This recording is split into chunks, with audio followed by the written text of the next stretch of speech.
যে ছাতার মাথা গান গাইতে কিছু বোঝা যাচ্ছে না। চলো চলো চলো।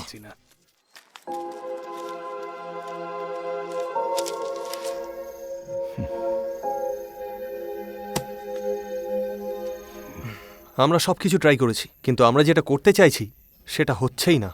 তাই এটা বন্ধ করাই ভালো। ঠিকই বলছে। সমবায় 1 কোটি টাকা অ্যাডভান্সে পেয়েছে। ঠিক আছে, প্রকাশ, কাল দেখা হবে। আসছে। ঠাকুমা, হ্যাঁ, কি চাই আপনার? চাষবাসের সঙ্গটা কোথায় বলো তো?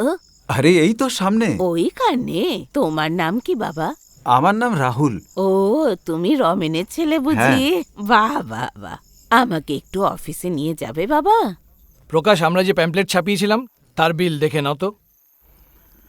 প্রকাশ, ঠাকুমা তোমার সঙ্গে দেখা করতে এসেছে। আপনি বসুন। বসুন, বলুন। একটা কথা বলার ছিল, তাই এখানে এসেছি হ্যাঁ বাবা। বলুন না। আপনি এখানে এটাই বলতে এসেছেন তো যে আপনি আপনার জমিটা মন্দিরের নামে দান করে দিয়েছেন? হ্যাঁ, ঠিক বলেছ। মন্দিরের নামে এই জন্য করেছি। কে জানে আমার মরার পর কে ওই জমিতে কি করবে, কে জানে। ভগবানের নামে যে জমি করে দিয়েছি তারই কাগজ দিতে এসেছি তোমাকে। এই দেখো, এই হলো ওটার কাগজ। আরে কি করছেন আপনি? যে আমাদের পাশে দাঁড়িয়েছেন এটাই অনেক বড় ও, ব্যাপার। আর এমন কি ব্যাপার? আপনি অনেক বড় উপকার করলেন। এতে আমরা আমাদের লড়াইয়ে অনেকটা এগিয়ে গেলাম। তোমাদের মধ্যে কেউ কিছু বলতে চাও? এইসব বলে কেন লজ্জা দিচ্ছ?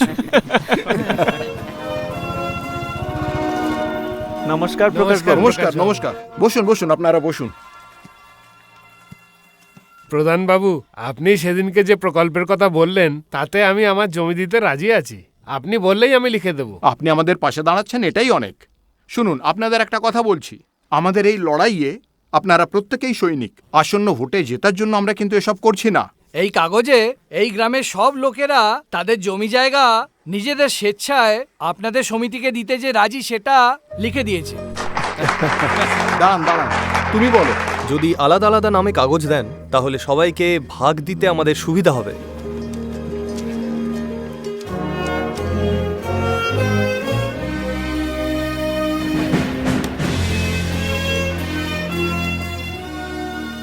চাষবাসের কাজ তো কিছু নেই, তাই সুতো বাঁধার কাজ করি। কতক্ষণ কাজ করি তার ঠিক নেই। অর্ধেক মাইনে দিলেও চলবে। দেখুন দিদি, এখন আর পুরনো পদ্ধতিতে কাজ হবে না। তার জন্য পরিবর্তন আনতে হবে। আপনি 8 ঘন্টা কাজ করবেন আর পুরো বেতন নিয়ে যাবেন। কথা দিচ্ছি আপনি ন্যায্য পয়সাই ঠিক পাবেন। আছে। এটা আপনার আসুন, আমি অধিকার। আপনাকে গ্রামবাসীদের সাথে দেখা করিয়ে দিই। এই, ওনারা ওই যে আপনার সাথে শহর দেখা থেকে করে আনন্দ ম্যাডাম পাবেন। নমস্কার। আমাকেও দিন। ম্যাডাম কি ফর্সা। ম্যাডাম ম্যাডাম একটা সেলফি। কি করছো? আমি দিচ্ছি তো, গায়ে পড়ো না। সবার সাথে ফটো তুলবো, অটোগ্রাফও দেবো। ম্যাডাম, এটা কোনো গানের অনুষ্ঠান? আরে না না, এটা গানের প্রোগ্রাম না, এটা এনাদের মিটিং এ লিফলেট দিতে এসেছি। আপনি লিফলেট দিচ্ছেন, যদি কোনো ঝামেলা হয়? সবকিছু আইন মেনেই হবে, আপনারা চিন্তা কেন করছেন? ম্যাডাম, এটা আপনার জন্য এনেছি। Thank you. দেখবেন খুব মিষ্টি হবে। আমার জমিতে কাজু হয় ম্যাডাম। আমার জমিতেও হয়, গত বছরই লাগিয়েছি, অনেক ধরেছে। আপনার কাছে আছে আর আপনার কাছেও আছে, সব দান করে দেবে। আপনারা যদি ভালো ফসল ফলাতে চান তাহলে একটাই রাস্তা আছে, আমাদের সাথে যোগ দিন। যোগ দেবেন তো? High phi.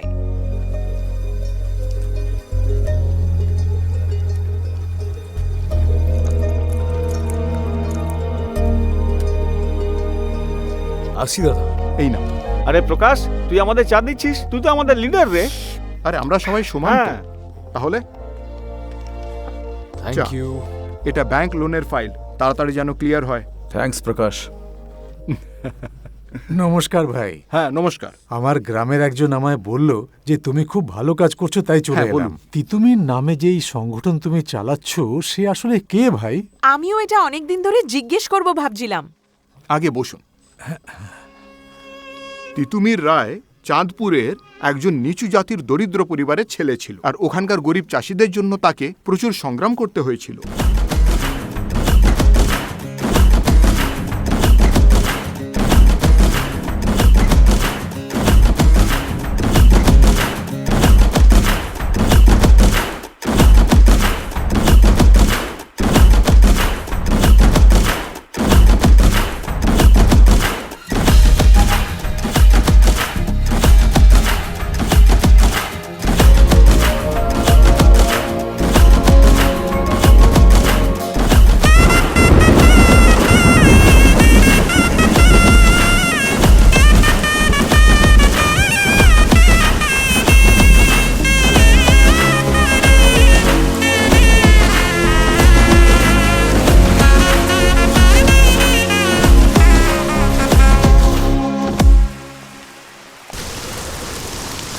পড়তে চাইছি সে ডাক্তারি তো আমি পড়াতে পারবো না, তার থেকে ভালো বিষকে মরে যাই আমরা। তুমি ঠিকই বলেছো বাবা, এক কাজ করো, চলো আমরা এই বিষ মাখানো ভাতকে দুজনে একসাথে মারা যাই। এইভাবে বেঁচে থাকার থেকে তো মরে যাওয়াই ভালো। ভালো সময়ই এসে পড়েছি, খুব খিদে পেয়েছে। দাও দাও, খাবারটা দাও। আরে দাও না। না না না, এটা করো না, এটা তো বিষ মেশানো আছে। বিষ আছে তো বিষ নিজের মেয়েকে কেন খাওয়াচ্ছ? আমাকে দাও। জমি আছে কিন্তু সেখানে চাষ করতে পারি না। কেন? চাষবাস কেন করতে পারো না? কন্ট্রাক্টররা নালার কন্ট্রাক্ট নিয়ে নেয়, গরু জল খেতে গেলে ওকে মেরে তাড়িয়ে দেয়। এই রাজনীতির লোকের আর কন্ট্রাক্টর সব এক হয়ে আছে, আমরা আমাদের ক্ষেত্রে কিছু করতে পারি না। ভাবুন, এত বছর ধরে এসব সহ্য করছি, আজও পরিস্থিতি বদলায়নি। দাদা, এবার পরিস্থিতি ঠিক হয়ে যাবে, ভাই, সেই জন্য তো এই লড়াইটা শুরু করেছি। আমার উপর ভরসা রাখো। জানো, ঝিলে মাছ ধরার জন্য 2 কোটি টাকায় 1 বছরের লিজ দেওয়া হয়েছে। আচ্ছা, আর 1 কোটি টাকার অ্যাডভান্সও এসে গেছে। মাছ চাষ করাটাও কিন্তু একটা প্রধান ব্যবসা। এই ঝিলের উপর কিন্তু 24টা গ্রাম নির্ভর করে রয়েছে।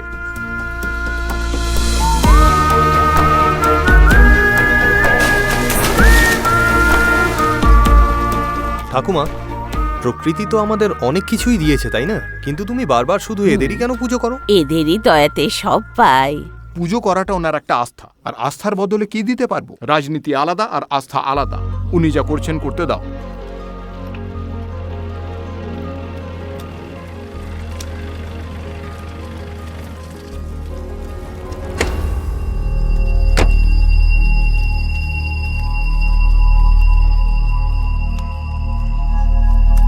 বীজ লাগাবে নাকি? বোনার পর ফসল কাটবে। আর কাটার পর বেচার জন্য হয় তোমার কাছে আসবে, নয়তো তোমার কাছে, নয়তো তোমার কাছে, আর তারপরে আমার কাছে আসবে। এইটাই তো আমার চাল। এবার চলো।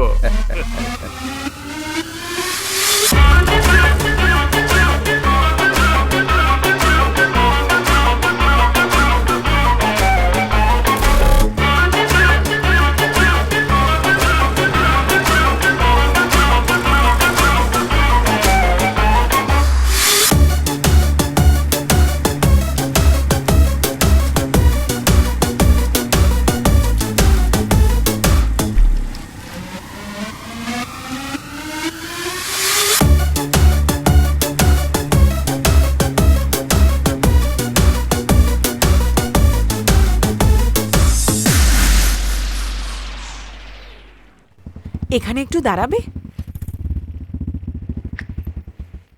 খুব খিদে পেয়েছে। একটা বাটার চিকেন, ওকে ম্যাডাম। একটা জিঞ্জার চিকেন, ওকে ম্যাডাম। একটা ফিশ ঠিক ফ্রাই, আছে। আর একটা ধোসা। ওকে। হ্যাঁ?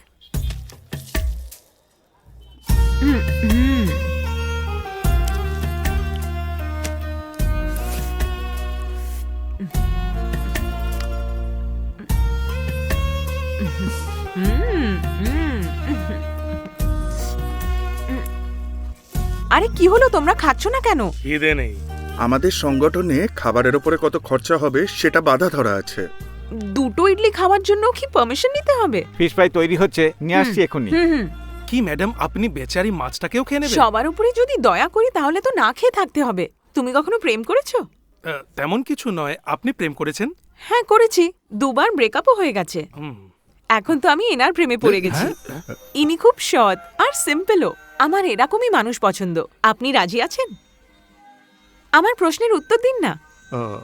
এটার জন্য কি সমিতির থেকে পারমিশন নিতে হবে? ও আচ্ছা, বাকি মেম্বারসদের জীবনে কেউ এলে তাহলে হ্যাঁ বলবেন। আচ্ছা বুঝে গেছি, খুব ভালো। এই দেখো, আমাদের ভালোবাসার সিম্বল হবে ডিম। ভাই এবার ফেসে গেল। ডিম আবার কোনো সিম্বল হয়? সো তুমি তো অ্যাকসেপ্টও করে নিলে, তাহলে এটা কনফার্ম। এবার একসাথে নাচবো, গাইবো, যা ইচ্ছা তাই করবো, আর কেউ কিছু বলতে পারবে না। ওকে, মনে থাকে জানো। কনফার্ম তো? কনফার্ম না হয়ে ডিমটা নিয়ে নিলি?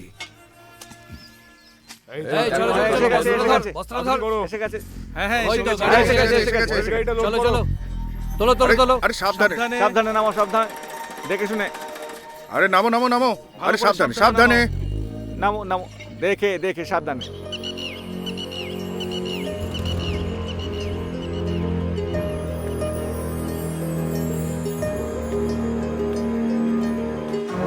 এই লেকটাই আমরা পরিষ্কার করেছিলাম। হ্যাঁ, এটাই পরিষ্কার করেছিলাম। প্রায় ৩৫ বছর পর জল এসেছে। আর যদি বৃষ্টি হয় তাহলে 1 টিএমসি জল পাবো। এই 1 টিএমসি মানে 100 কোটি কিউবিক ফিট। এত জল? পুরো গ্রামে চাষ করতে হবে, তাই লেক ভরতেই হবে। আর লেকটা ভরে যাওয়ার পর আমরা বিয়ে করব? না তাহলে কবে করব? আমি বুড়ি হয়ে যাবার পর? না না, এই গ্রামে প্রথম ফসল কাটার পর। ও ঠিক আছে, হুম একটা সেলফি। হুম খুব সুন্দর এসেছে। হ্যালো, বলো। চলুন। এই গ্রামে তো এবার প্রচুর ধান হবে। যেখানেই দেখবে সেখানেই ফসল পাবে। ওইদিকে আখের ক্ষেত আছে, আর ওইদিকে 300 একর কার্পাস আছে, আর ওইদিকে পাহাড়ের পেছনে 600 একর সূর্যমুখী, আর ওইদিকে ঝিলের ওই পারে 800 একর কলা বাগান আছে। এখানে বেশিরভাগ ফসলই আমাদের সংঘের লোকেরাই ফলিয়েছে। আমরা সব রকমের ফসল ফলাই। সত্যি কথা বলতে কি, কৃষি আমাদের সাফল্যের কারণ। Wow, unbelievable. আমি যখন এই গ্রামে এসেছিলাম সব আলাদা ছিল। আমাদের এই গ্রাম এখন আত্মনির্ভর হয়ে উঠেছে, আর ইতিমধ্যেই 70 কোটি টাকার অনলাইন ব্যবসা হয়েছে। তাহলে হ্যান্ডশেক করো, হ্যান্ডশেক করো। এবার এই গ্রামই সব গ্রামের রোল মডেল হবে। আপনার জবাব নেই। তোমারও। কাল গ্রামের সবাইকে ডেকে আমরা তাদের পাওনা টাকা দিয়ে দেব।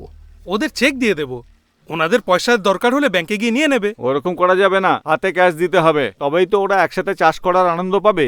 টাকাগুলো আমরা সংঘের লকারে রেখে দেবো। ঠিক বলেছিস, ব্যাংকের থেকেও বেশি সুরক্ষিত থাকবে। যাও, আগে তুমি যাও। হ্যাঁ, চলো।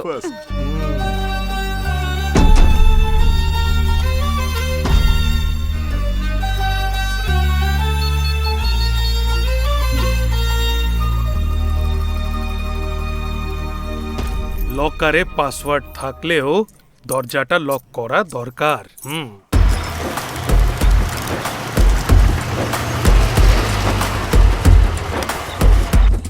হাই রে Prakash. Hi Bablu. Hi Prakash. Good morning. High.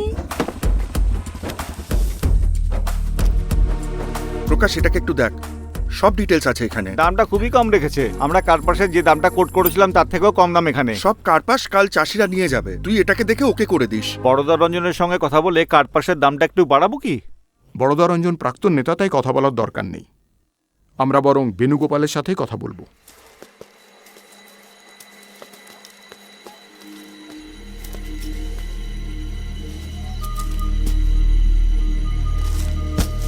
আমার কার্পাস সব থেকে ভালো, হাত দিয়ে দেখো।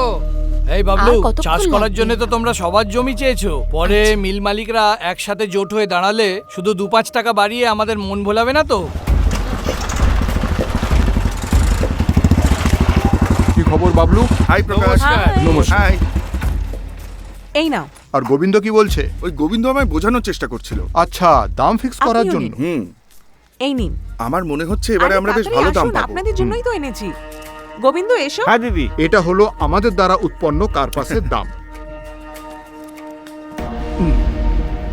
সাহেব, প্রকাশ কার্পাসের যা দাম ঠিক করেছে তা অনেক বেশি। ওকে এখান থেকে তাড়িয়ে দেবো? পাগল হয়ে গেছিস নাকি? আজকে কার্পাসের দাম কত হবে, কততে বিক্রি করতে হবে, এই সব জানার জন্য সমস্ত মিল মালিকরা মেসেজ করছে। বলে ওকে তাড়াস না, আমি যেরকম বলছি সেরকম কর। ওকে আমার কাছে পাঠা, আমি ওর সাথে কথা বলছি। যা, এগুলো লাগিয়ে দে। দাম ঠিক আছে? প্রকাশ, সাহেব তোমাকে ভিতরে ডাকছেন। আচ্ছা, হ্যাঁ, আসছি। আর কাকা কেমন আছো?